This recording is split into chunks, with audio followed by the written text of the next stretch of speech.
Tema: los amorreos, símbolo de los opositores a la obra de Dios. Lección Números 21, versos 21 al 26. Texto Isaías 54, verso 17. Cuando Israel se acercó a la frontera del reino amorreo, lo hizo con una actitud pacífica, enviando mensajeros a Sehón para solicitar el paso por su territorio. Versos 21 y 22. Esta acción refleja el deseo del pueblo de Dios de evitar el conflicto innecesario, tal como lo había intentado con Edom anteriormente, en el capítulo 20, versos 14 al 17. Sin embargo, Sehón no solo rechazó la petición, sino que salió con fuerza militar para enfrentarlos. Verso 23. Esta reacción hostil de los amorreos en un símbolo claro de los opositores a la obra de Dios, aquellos que sin razón justa se interponen en el camino del pueblo escogido y del cumplimiento del propósito divino. La respuesta de Israel fue determinada. Guiados por Dios enfrentaron a Sehón en batalla en Jahasa y lo derrotaron. Verso 24. Esta victoria fue estratégica y espiritual, ya que el reino amorreo bloqueaba la única ruta hacia el Jordán, el paso final hacia la tierra prometida. Esta región se extendía desde el Arnón hasta el Jaboc, con Hesbón como capital.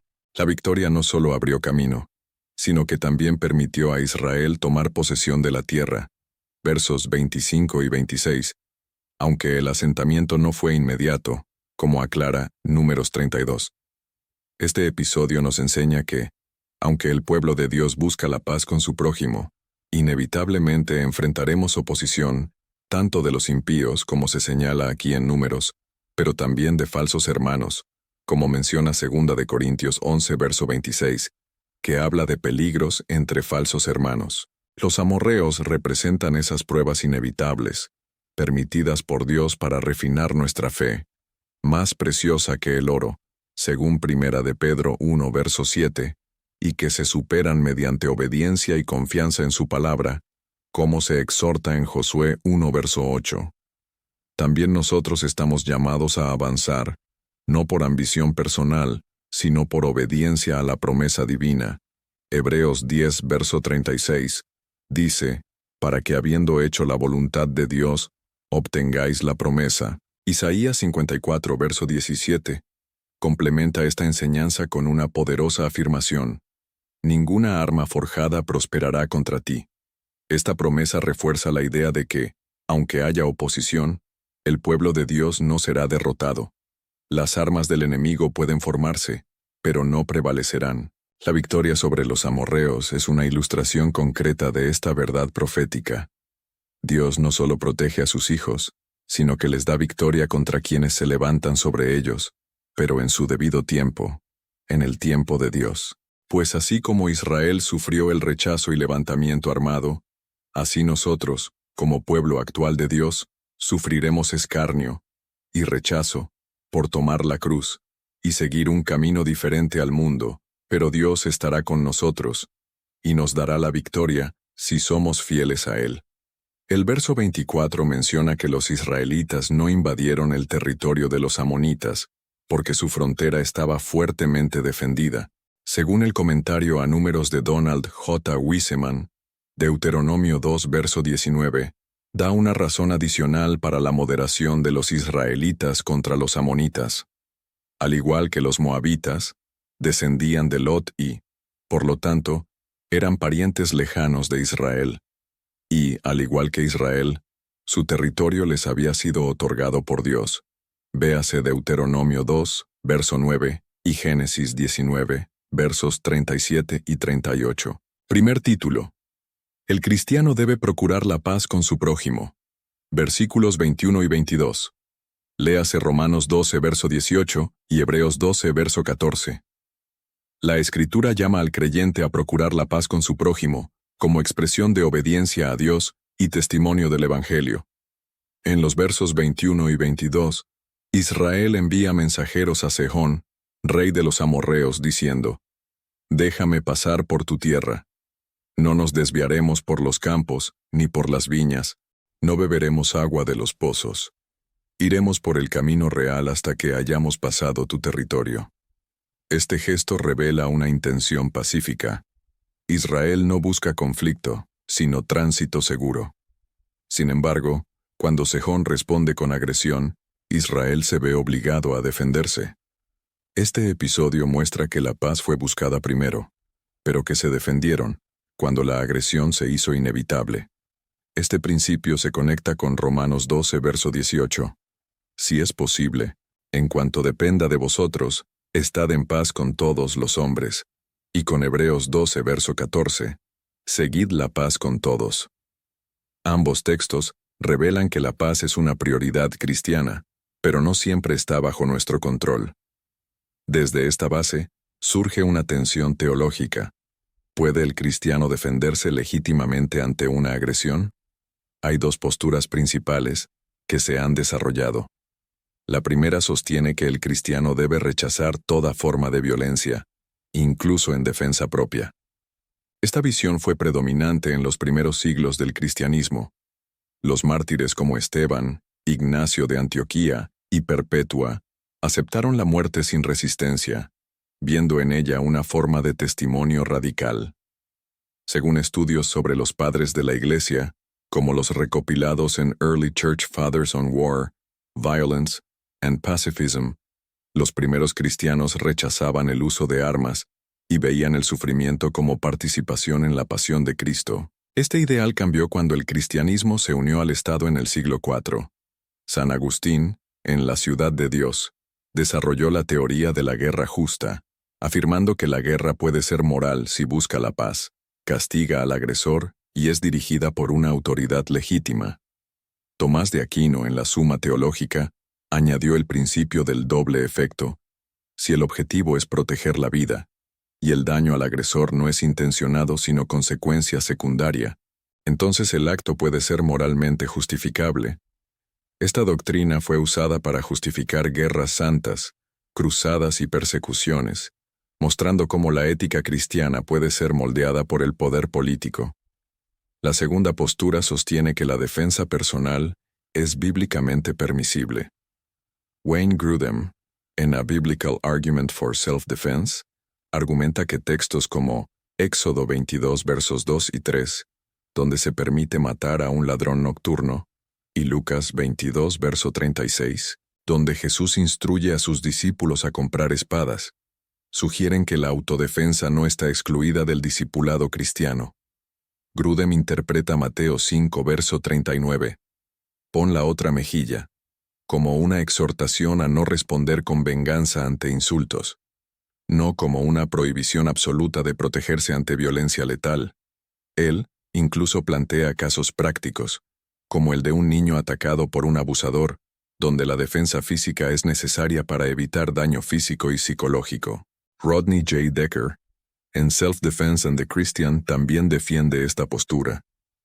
Él argumenta que el uso proporcional de la fuerza para proteger a la familia o a la congregación puede ser éticamente válido, especialmente en contextos donde el Estado no puede intervenir a tiempo.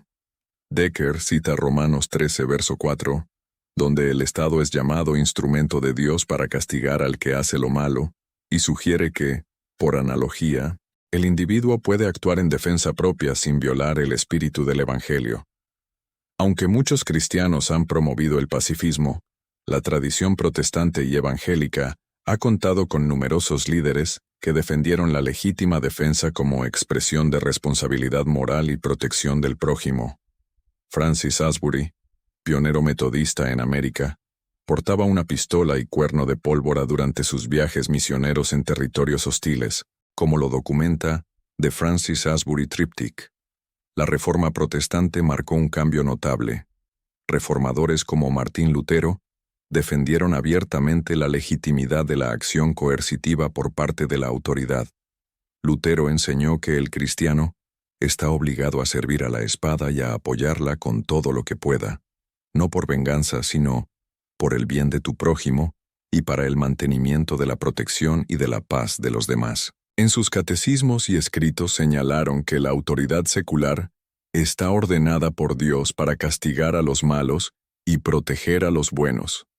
De igual modo, Juan Calvino, comentando Romanos 13, Sostuvo que los súbditos son defendidos por la espada de los príncipes contra las heridas causadas por los malvados, y que la espada no se porta en vano, sino para herir a los malhechores. El reformador suizo Ulrico Zwinglio, aunque no dejó tratado escrito, encarnó esta postura en la práctica. Es célebre su estatua en Zúrich, donde sostiene la Biblia y espada, recordando que él mismo empleó las armas contra cantones católicos rebeldes. En resumen, la Reforma coincidió en ver la defensa legítima como deber del orden civil, usando la fuerza para castigar a los malos y mantener la paz. Dentro de la tradición reformada calvinista, hubo también aportes sistemáticos. Teodoro de Beza, sucesor de Calvino, escribió en 1574 el Tratado de Jure Magistratum, donde defiende el derecho de los gobernantes a castigar los delitos para el bien común. En el siglo XVII, el presbiteriano Samuel Rutherford sintetizó estas ideas en su obra Lex Rex. Rutherford argumentaba que, según la ley natural dada por Dios, todo hombre tiene el deber de preservar, a sí mismo, y a su hermano, y que frente a un homicida, puedo defenderme, por el mandamiento de la autopreservación. Para él, el gobernante existe precisamente para defender al inocente. La resistencia armada deja de ser entonces un desafío al poder legítimo, resistirlo en defensa propia, siendo un mandamiento de Dios en la ley de la naturaleza, no puede luchar contra el mandamiento de honrar al rey. En otras palabras, la obediencia civil es un equilibrio entre respetar la autoridad y atender el deber divino de protección mutua. Al considerar estos dos enfoques, la defensa personal como legítima protección y la renuncia total a la violencia como testimonio radical del Evangelio, somos llevados a una reflexión profunda sobre el carácter de nuestra fe y la forma en que encarnamos el amor de Cristo en un mundo marcado por la injusticia y el peligro. Esta tensión no se resuelve fácilmente, y quizás no se trate de elegir una postura única, sino de aprender a discernir con sabiduría, oración y humildad en cada situación concreta. ¿Cuál crees tú que es la postura más fiel al corazón del Evangelio? Te invito a dejar tus comentarios, compartir tus convicciones y dialogar con respeto y profundidad sobre este tema que toca el alma de nuestra ética cristiana. Segundo título. El pueblo de Dios es rechazado por los enemigos. Versículo 23. Léase San Juan 12, verso 48 y San Juan 15, verso 18. Números 21, verso 23, relata un momento clave en la travesía de Israel, mas Sehón no dejó pasar a Israel por su territorio, sino que juntó todo su pueblo y salió contra Israel en el desierto, y vino a Yahaza, y peleó contra Israel. A pesar de que Israel había solicitado pacíficamente transitar por el camino real, fue rechazado y atacado. Este episodio revela una constante en la historia del pueblo de Dios: el rechazo por parte de quienes no comparten su llamado ni su misión. El rechazo no fue provocado por agresión, sino por la sola presencia del pueblo escogido en camino hacia su destino. Este rechazo no solo es geopolítico, sino también espiritual. Jesús lo anticipa en Juan 12, verso 48. El que me rechaza y no recibe mis palabras, tiene quien le juzgue. La palabra que he hablado, ella le juzgará en el día postrero. Así como Sehón rechazó a Israel, muchos hoy rechazan la palabra de Cristo. El juicio no proviene de una reacción divina arbitraria, sino de la misma palabra que fue ofrecida y despreciada. El rechazo del mensaje es, en sí mismo, una sentencia. La Escritura enseña que la verdad no puede ser ignorada sin consecuencias.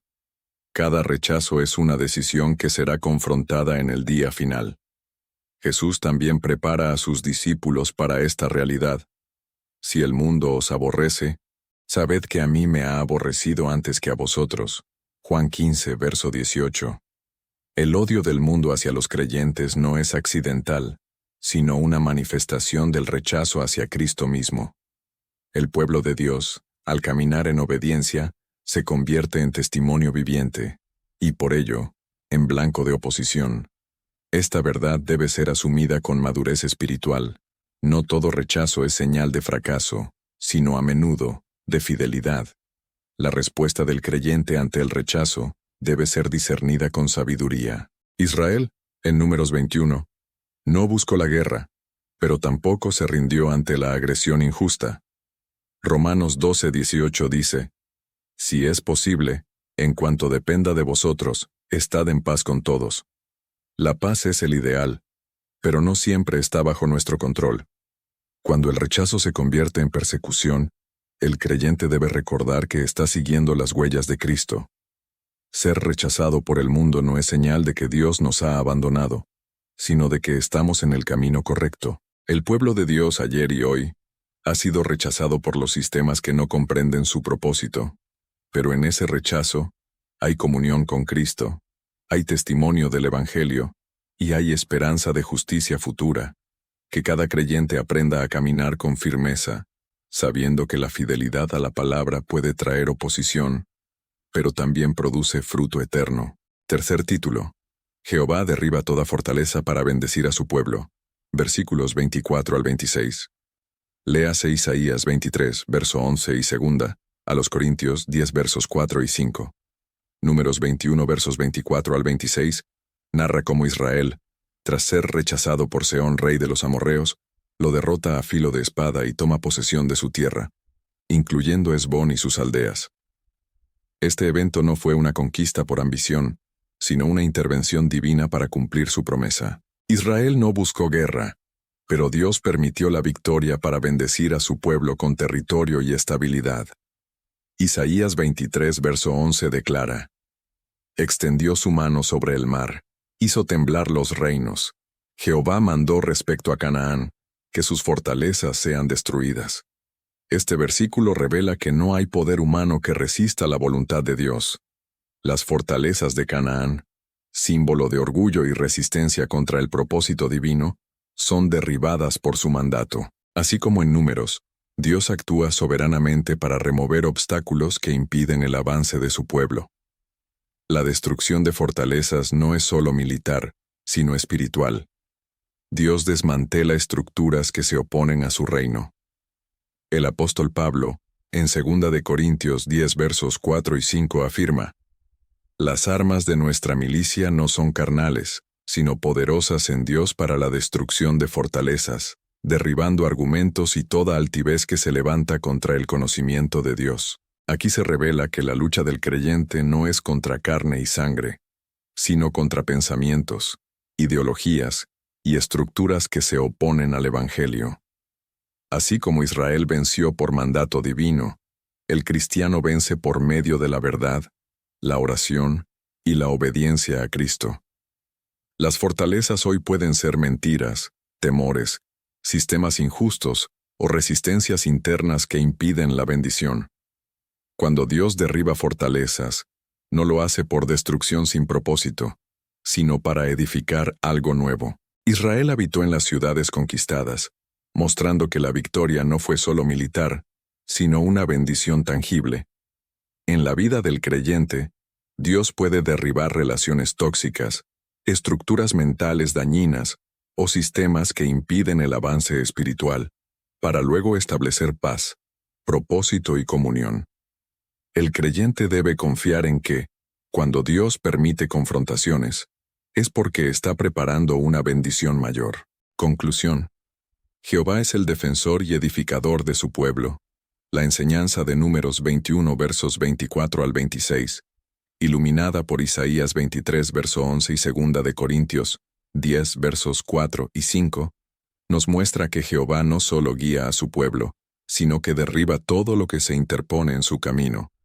Su poder no está limitado por fronteras ni por fortalezas humanas. El creyente debe caminar con fe, sabiendo que las armas espirituales son suficientes para vencer, y que detrás de cada derribo hay una promesa de bendición. Que esta verdad nos impulse a confiar, a orar con autoridad, y a esperar la edificación que sigue a cada victoria divina.